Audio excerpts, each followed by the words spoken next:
Hello everyone, glad to be back. Today is 26th of March, now it's 12:30 middle of the day by Moscow time. I'm Levan Gudadze and this is my channel in which I share latest updates on the news that are making headlines in Russian media outlets and Russian language pages on different internet platforms. There's quite a few very significant developments and news that I like to share with you for this moment, but before I start, let me say thank to all of you. You've been very kind to me and very supportive. So I want to thank all of you guys.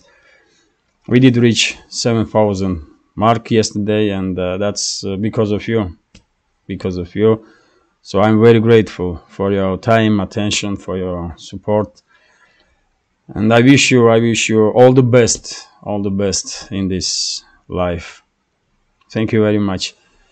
You should see me how happy I was yesterday when I see this. Like, I even take some few pints of beer to kind of celebrate, because when I left Leroy Merlin 2.5 months ago on 12th of January this year to devote all the time to develop this channel, of course I had some hopes, but I didn't expect that after 2.5 months, after 3 months, we will reach 7,000 mark. So yes, it's a interesting journey. Let me say, stressful, because now previously I knew that I have this income and I have to manage with this income. That's what ordinary job does, gives you some stability. Now I'm like, we did survive this month, let's see how it goes next month. It's stressful. I won't I would not deny that, but still this is a chance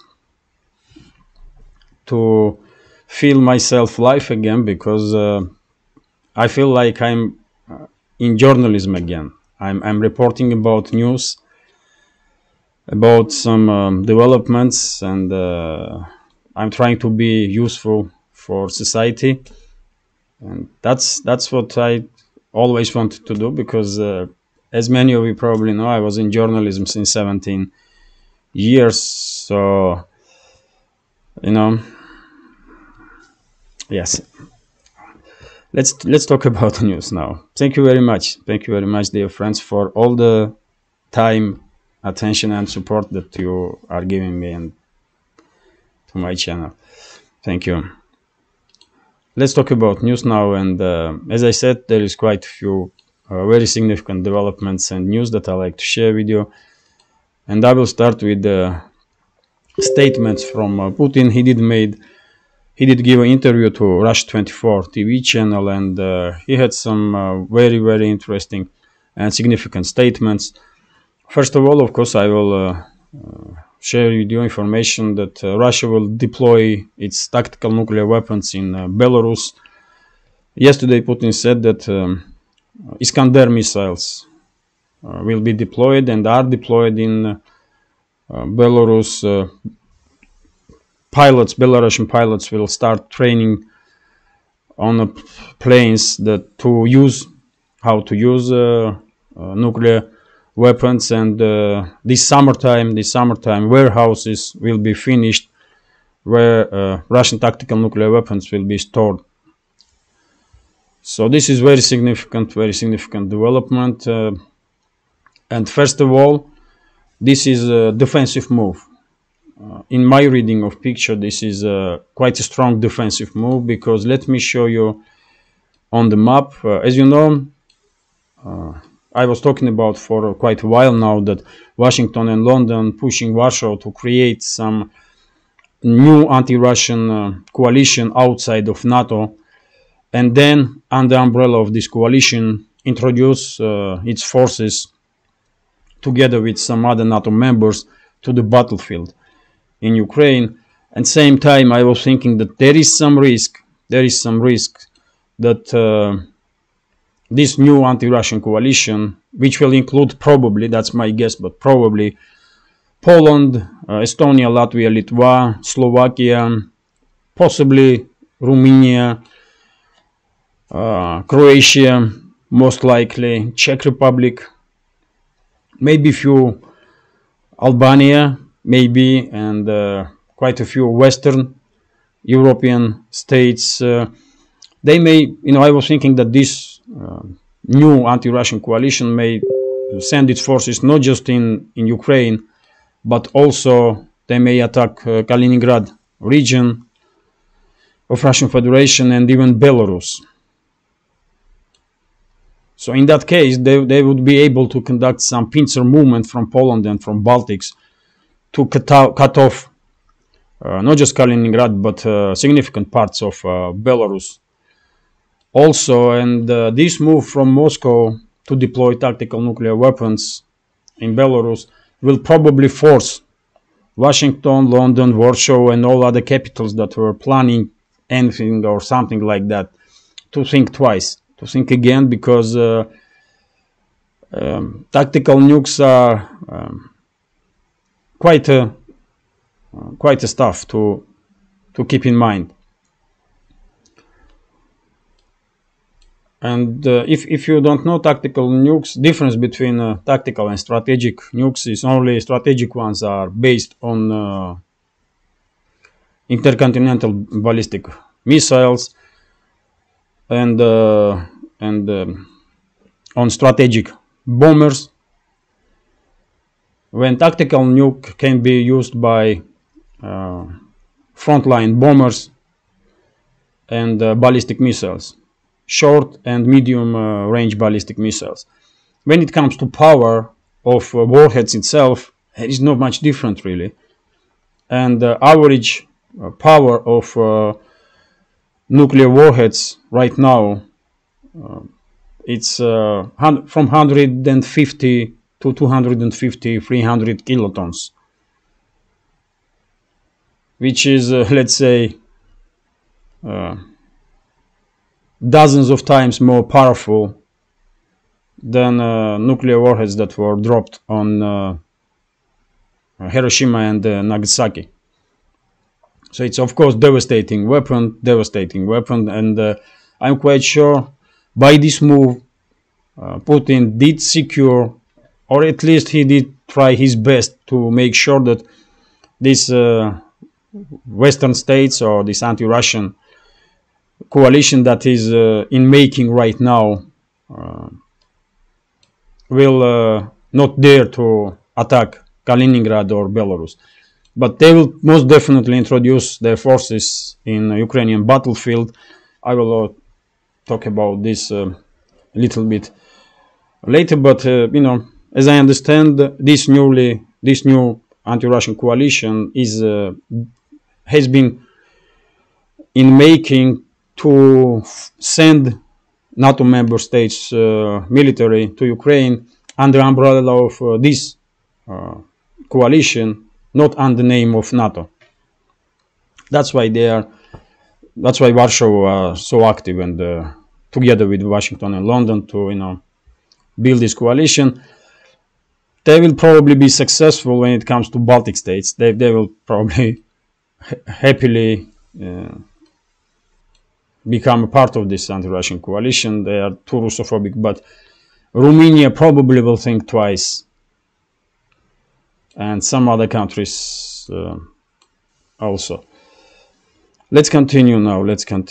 And yes, of course, we have a statement from Washington that Pentagon is not planning to change status of strategic nuclear forces of US because of Russian decision to deploy nuclear weapons to Belarus. And this is quite understandable statement because Russia is not threatening no one by use of nuclear weapons. This decision from Moscow is clearly defensive move, and warning to Washington and London or to Warsaw to not make any crazy moves in direction of Kaliningrad or Belarus, or in general to not make any crazy moves. That's all it is really. Let's continue now. Let's continue, and we also have a statement from Putin about relationships between China and Russia, and he said that this relationship is not against any other country, and Moscow and Beijing are not building military alliance. And I truly believe in this statement, because Moscow cannot afford to become a part of military alliance with China without India. Without India, because India is too important for Russia. India is too important for Russia, and I don't see how Moscow will become a part of military alliance with China without inclusion of India. If there will be some new defensive alliance in the Indo-Pacific region, which will include India, then Moscow may become part of this organization together with China. But otherwise, Moscow will definitely not become a part of any military alliance, which will be seen by India as an unfriendly move or even threat. So we always should keep in mind that for Moscow, good relationships with India is it's not just today's or yesterday's policy. It was Moscow's policy for decades and decades, and in this regard, nothing will change. So yes, I do believe that Moscow is not planning to create any military alliance with China. Even though, of course, it's well known that Moscow and China are trading partners, not just when it comes to some civilian goods, but also in military terms. And Russia is supplying weapons to China, and we may see now that China will supply weapons to Russia. I'm expecting that in coming days we will probably see some statements from high-ranking officials of China and Russia that China is beginning to deliver to Russia some offensive military equipment. But yet again, this information will be open, and this information will not mean that Russia and China are creating any military bloc. No.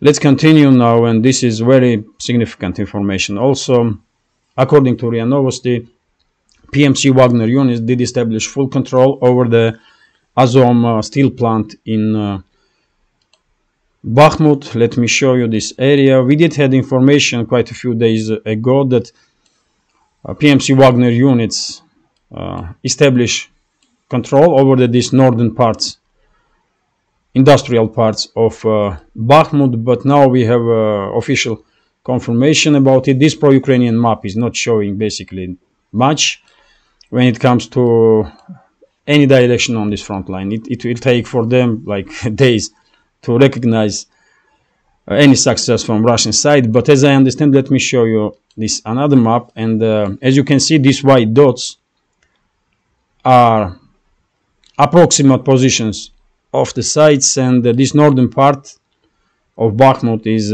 under full Russian control now. Yesterday we had information that PMC Wagner units were very active, and they were attacking Bakhmut garrison from all the sides, and they had quite a big success.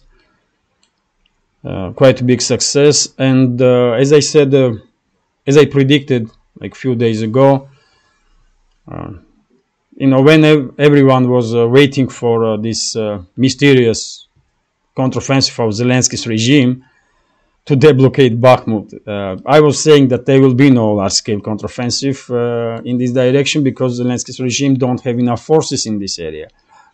And I was explaining myself why I'm thinking this way. And I did say that, in contrary, in few days' time, PMC Wagner units, once they will make sure that there is no risk of large-scale counteroffensive from Zelensky's regime, they will start becoming active again, very active again, and that's what we are seeing right now.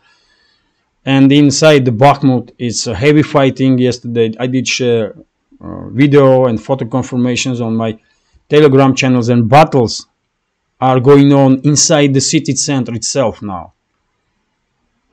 And as you can imagine, it's different reports are saying different numbers, but concentration of Ukrainian armed forces in city center here is huge.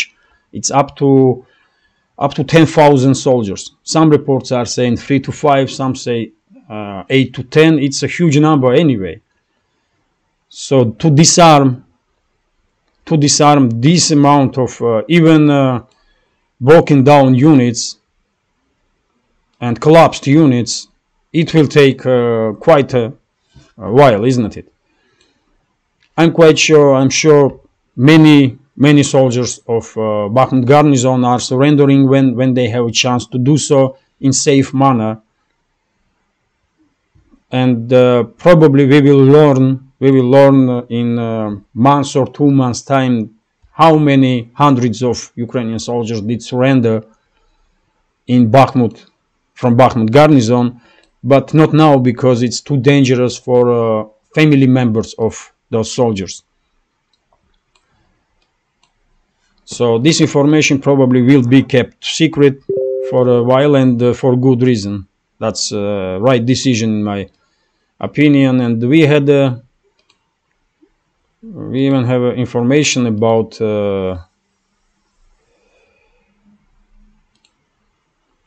this topic, about POWs, but I cannot find it now, right? So yes, let's continue. Sorry about this.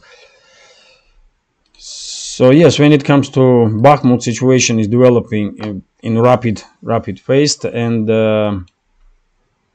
in coming days, probably we will see that this town will be under full Russian control. Not today and not tomorrow, of course, because even if entire Bakhmut garrison will decide right now to surrender, if there are 5 to 10,000 soldiers, I mean, just imagine how long it will take to disarm all those soldiers. It will take 2 or 3 days, even in that case. But because not all of them are surrendering, of course, PMC Wagner units will take time to disarm and neutralize all the forces that are refusing to surrender. Same time, yesterday we had reports that some units of PMC Wagner did push again in direction of this opening between Bakhmut and Chisov Yar. But even without that, all the roads between Bakhmut and Chisov Yar are under Russian fire control. And yesterday I shared one video where probably you see it, some of you. I did share on my Telegram channel when one of the roads from Bakhmut and Chisov Yar, that not under direct control of Russian forces, but under artillery fire control, this country road was truly river of mud. And to withdraw forces in that condition, in organized manner, it's just impossible. It's truly impossible. And time is running out for Zelensky, really. Time is running out because it seems like Moscow is not waiting no more. Probably Moscow was, open to idea to give a humanitarian corridor to Bakhmut garrison, and PMC Wagner units were on operational pause for quite a few days, isn't it? But after yesterday's activities, I'm quite sure that time is out for Zelensky to evacuate Bakhmut garrison in organized manner, because if Moscow will give them a humanitarian corridor, then they will be able to flee town without weapons, yes, but at least flee town in safety. When it comes to overall situation on the front line, it's the usual stuff. Sides are very active, especially Russian sides is very active in direction of Seversk, as I was predicting. And it's only a matter of time and the Seversk will become an operational encirclement. Russian side is very active in direction of Avdiivka, of course. This town is already in operational encirclement, and Just look at the pictures, man. How similar situation in Avdiivka is to situation with Bakhmut. It's a second trap, and if Zelensky's regime will not withdraw forces from Avdiivka, then they will be forced to resupply this garrison in Avdiivka, isn't it? And this trap will start working and grinding down more and more units of Ukrainian armed forces. So, and on the rest of the front line is artillery duels between the sides as usual. So, main activities is Seversk, Krasny Liman direction, Bakhmut of course, and Donetsk direction. It's traditionally very active. For more detailed information, you're probably all familiar with great channels like DPA, like Military Summary. They doing on daily basis updates on the situation on the front line, and also Alexander Merkur is also devoting time to talk about situation on the front line in a very detailed manner, and it's always interesting. So, and many other channels. The New Atlas does great job whenever main topic of programs are Ukraine. In general, it's a great channel, and yeah, let's continue now. Let's continue, and yes, we have, for example, just look at it. We have information from RIA Novosti that PMC Wagner units now evacuating civilians from Bakhmut under fire. And can you imagine how long this operation in Bakhmut is going on? And Zelensky's regime did not even evacuate civilians. They were using civilians and still using civilians as a shield. Can you imagine that? How disgraceful those criminals are, those animals. Zelensky and his henchmen, his so-called generals. Absolutely disgraceful animals. Because now PMC Wagner units are risking their lives to evacuate civilians. There should be no civilians in Bakhmut for a long time now, because it's a frontline city. But do Zelensky and his henchmen care about civilians? Of course not. Not in Bakhmut, not in anywhere. Let's continue now, and this is the information that I was looking for. We have information that from DPR that on Donetsk direction 70 Ukrainian soldiers did surrender, and in previous week, in previous 2 weeks. And I believe this number is intentionally has been I mean, I do believe this number is not correct. Probably Russian side is now trying to decrease number of in media, in publicly say low number of surrendering Ukrainian soldiers, only because they want to save their relatives.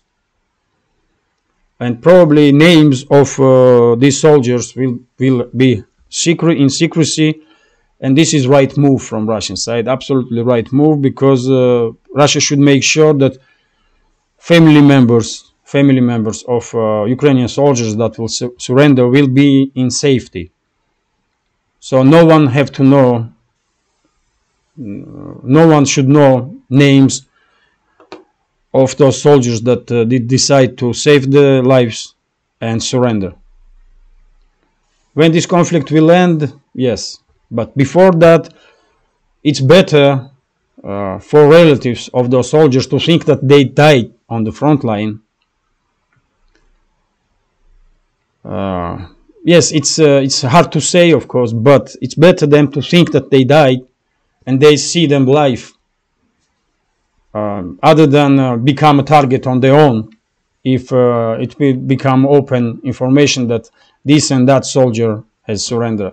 I hope I do explain myself in an understandable manner.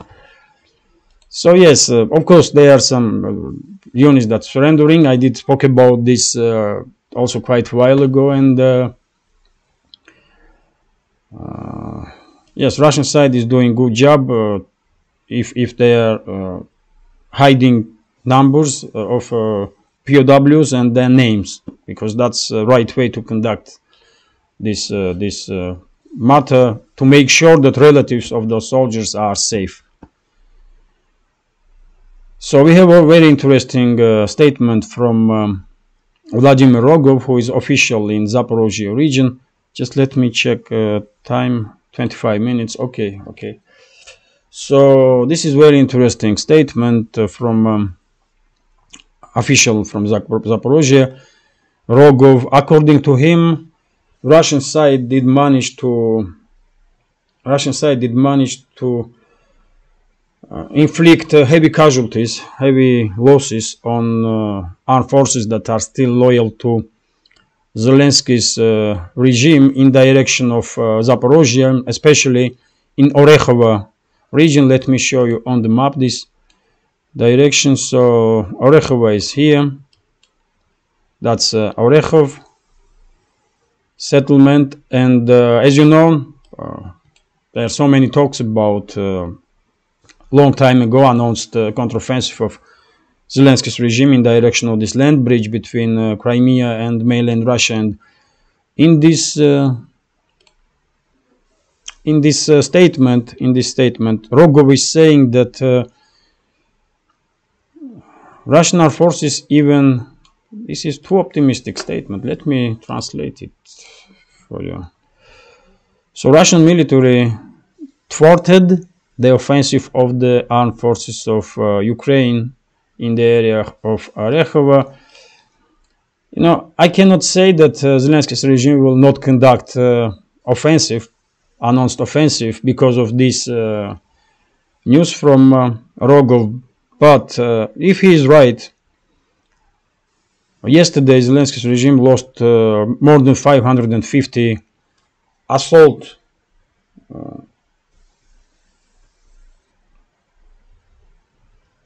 50 soldiers in assault units in Orekhovo direction, and this is just KIA. So if 550 soldiers were killed, probably like twice or 3 times more soldiers were wounded. That's quite numbers not we, but Vladimir Rogov is talking about. I did see some information that some armed depots and railway stations were targeted. But yet again, numbers are truly big. And if it's true, then probably Russian side, it means that Russian side is now actively working to deplete all those units, reserve units that Zelensky's regime is accumulating in Zaporozhye region to conduct counteroffensive in direction of this land bridge between Crimea and mainland Russia, in direction of Azov Sea, basically. That's Azov Sea, by the way, here. So in coming days, probably we will see more and more strikes on the concentrations of Ukrainian armed forces in this area, and that means that Zelensky has to, and his Western masters, Washington and London, they have to, rush. They have to rush before Russia did destroy entire their reserves in this area. I didn't expect that they will conduct counteroffensive in earlier than 3-5 weeks from now. But who knows? If this kind of strikes from Russian side continues, and if Zelensky's regime will lose up to a brigade in a single day by KIA and casualties wounded, then they will definitely be forced to conduct this counteroffensive earlier. At this point, let me advertise my channel a little bit. Dear friends, if you think this channel is interesting, useful, has some potential, and deserves to exist in this field of news and political commentary, please consider to support with small donations through PayPal or subscribe to my Patreon channel. You will see links under this video in the description box.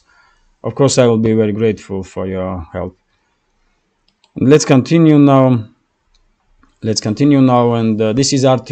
Russia Today is reporting yet again statement that was made by Putin in his interview with Russia 24 TV network, and basically during his interview he agreed with Seymour Hersh's investigation, according to which U.S. intelligence and Washington, basically current Biden administration, is behind of strikes on Nord Stream pipelines. He did not mention names, of course. It's not Russian style to act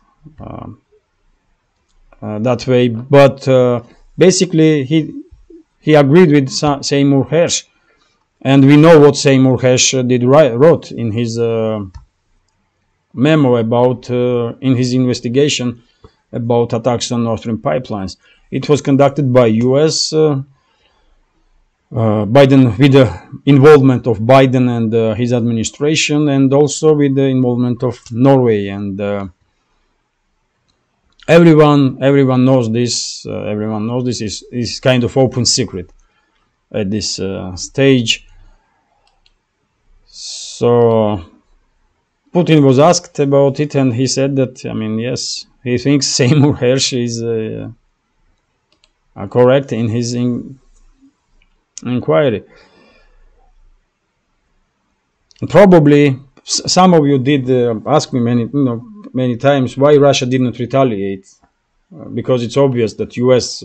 did destroy these gas pipelines, and if we cannot make decisions on emotional basis. It's always wrong to make any decision on emotions. And first emotion is yes, of course, let's make retaliatory strike. But is it the right move? Of course not. In my understanding, right now, Russian calm attitude is probably damaging Biden administration much more than if Russia will retaliate and, let's say, will destroy some underwater cables that connects U.S. internet cables that connect U.S. to Europe, or to damage some U.S. pipelines in retaliatory strike. I mean, no, it's not really necessary. Calm attitude of Moscow is more effective in these terms, because Biden damaged U.S. reputation with this strike, Biden and Biden's administration, like nothing else will ever, probably. So I think Moscow is conducting itself in right manner right now. In that, if we are making decisions on emotions, then yes, you can say let's strike this, let's strike that, but it's wrong. It's wrong. You cannot make any decisions on emotions. Or you can, but that you may be mistaken. Let's continue, and this is quite interesting news. Also, according to RIA Novosti, not just Zelensky's regime is lacking manpower, but also this foreign legion that full of mercenaries from all around the world. Not really full.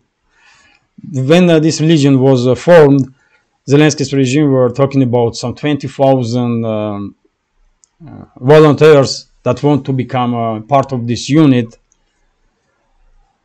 And that was a lie, basically, because according to New York Times, in this unit were enlisted only 1,500 foreign mercenaries.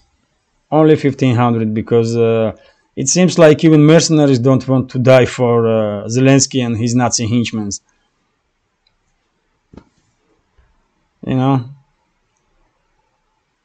even mercenaries don't want to fight for those Nazi animals, and that's the right decision on their part. You cannot blame them. So let's continue now. This is a statement from Peskov. TASS news agency is reporting that when it comes to peace talks, as you know, China is very active now. China very active in general when it comes to international affairs for quite a while now, and making some huge steps. China truly acting now like a world leader. China truly acting like a top world player, and Beijing had many big successes when it comes to foreign relations and world diplomacy. And right now, China is very active to promote peace talks between Moscow and Kiev. But Peskov was asked about it, and he says that U.S. will not allow Ukrainian government even to think about peaceful negotiations. Not just to conduct some negotiations, but not to even think about it. And Peskov is exactly right, isn't it? We all know it, that Washington will not allow Zelensky or any of his associates to conduct any negotiations with Russian side about peace, because Washington current administration of United States don't want to see peace in Ukraine. They want this war to continue as long as possible. Sadly, and that's why I'm saying that Biden administration is damaging U.S. interests and U.S. reputation like nothing and no one else will ever do, probably, because now they are openly against peace negotiations. They are openly against peace, and they are on official level saying this. White House representatives openly saying that they are against peace, and they are trying to, somehow prove that their position is not hawkish or not aggressive. But I mean, they are disgraceful. They are just disgraceful. This Biden administration is something special, truly, like UK's administration, like Boris Johnson was. I mean, some incredibly interesting personage. I mean, that's not in a good way, by the way. And now this Sunak looks like he's even more crazy than Boris Johnson was. And I don't know what is wrong with the UK's elites also. So let's continue. A few more news, and this will 38 minutes. Okay, I will go through headlines, so it will be. So I will share as much news as possible. So Putin had a phone call with Erdogan, and sides did discuss possibility to prolong a grain deal. And also, as you know, I did report about it. Turkey wants to receive grain and make from this grain flour, and then re-export or redeliver this flour to African nations. Basically, Erdogan is trying to support his Turkish industry when it comes to grain and grain reprocessing.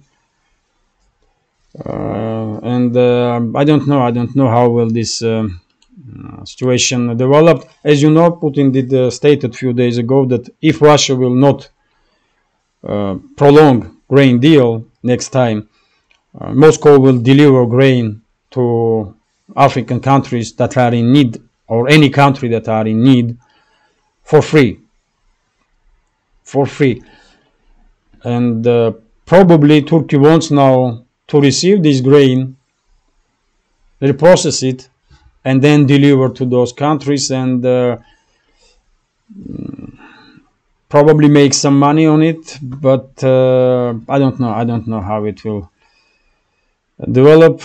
In my opinion, if Moscow says that it will deliver grain to African countries, probably Moscow should directly deliver this grain to African countries, or flour.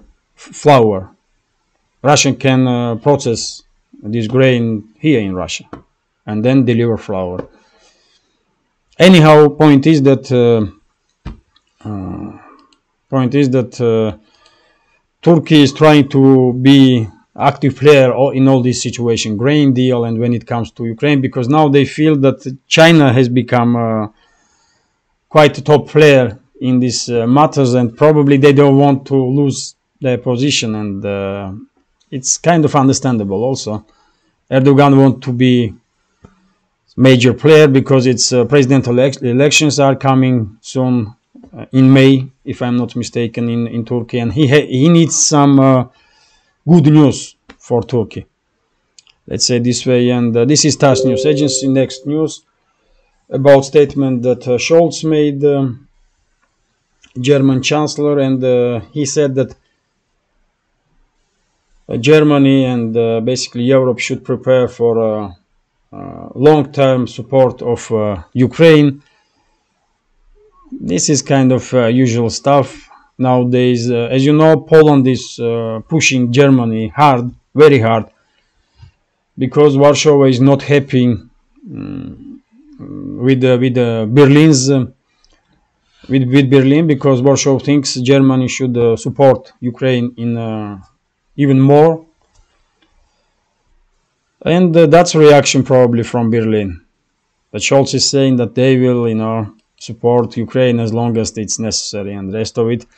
When in reality, I'm not quite sure that Germany truly has enough resources left to support Germany, because German economy is beginning to feel pain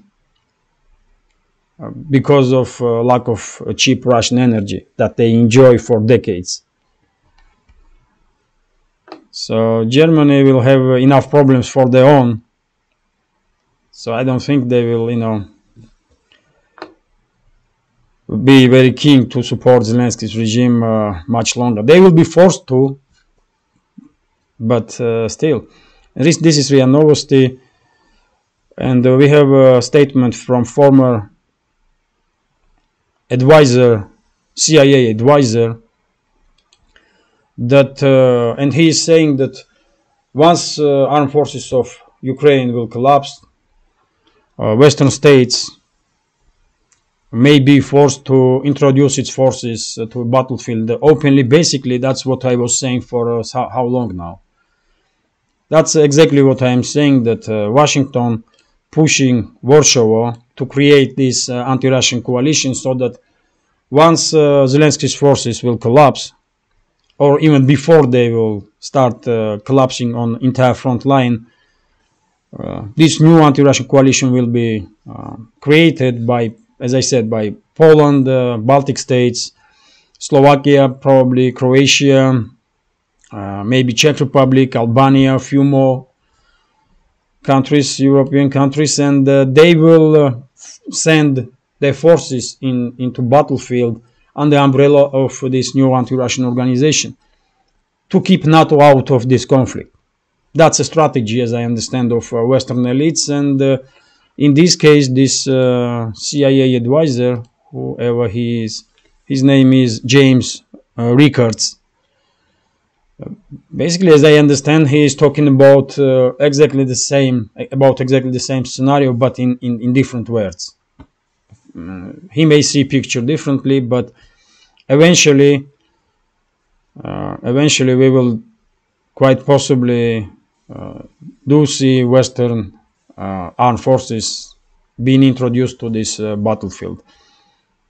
In my opinion, it's a matter of 3-5 months, but maybe we will see in months' time or 2 months' time first Western units in Ukraine.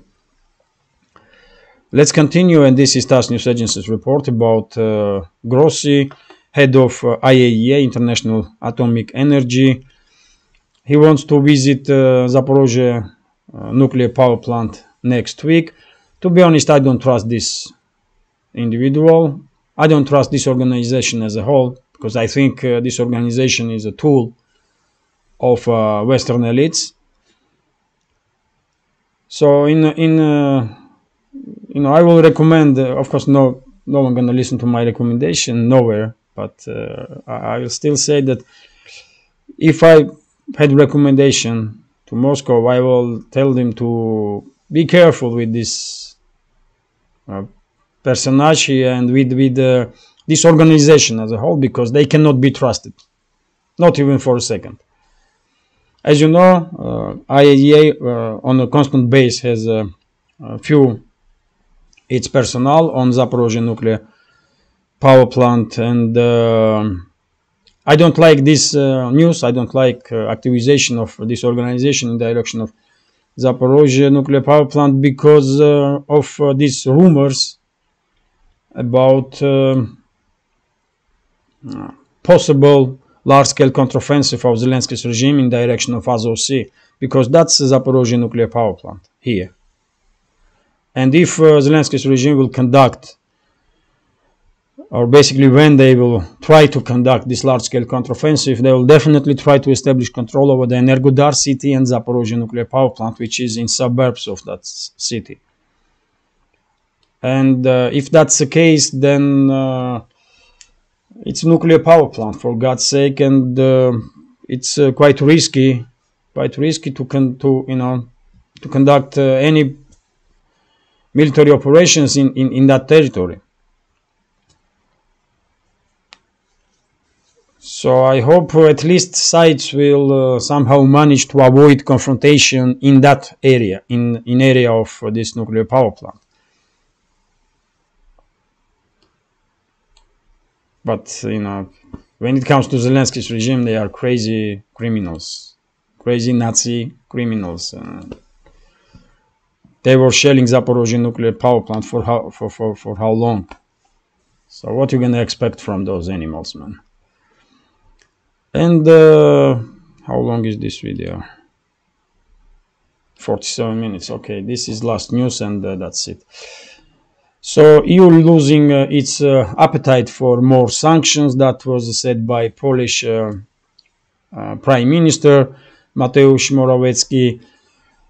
And yes, probably I will agree with this statement, not because EU is losing appetite. They may want to introduce some more and more sanctions, but EU leadership is losing topics to sanction. What they are going to sanction next? What they are going to sanction? They did sanction almost everything and everyone. So it's understandable that in coming weeks and months, it will be more and more difficult for EU to come up some new sanctions, because they what sanctions? Entire world is laughing at them. What sanctions? And yes, this is also interesting.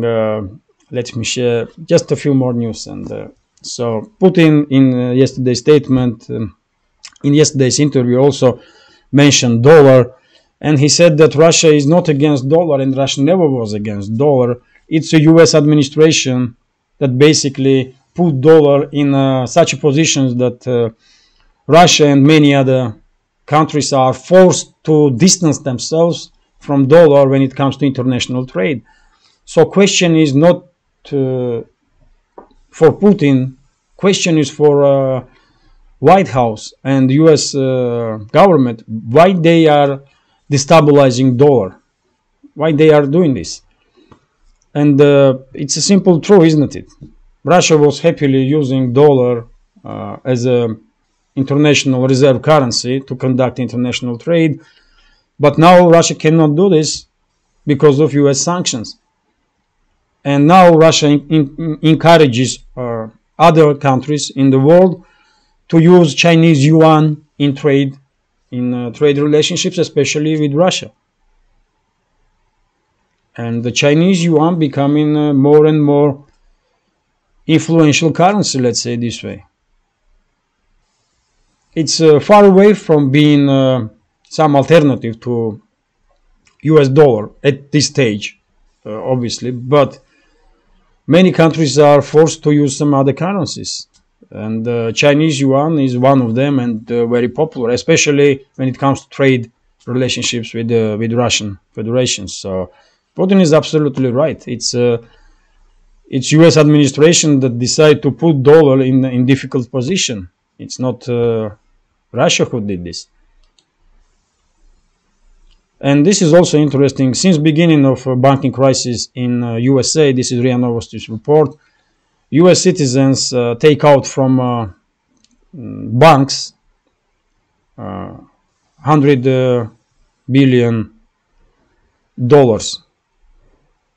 Of course, for U.S., if you take into account how big U.S. economy is and what amount of money is circulating in U.S. banks, 100 billion may be not that big of a deal, but still, it does shows you that U.S. banking system is losing trust from customers, and I guess millions and millions of U.S. citizens are now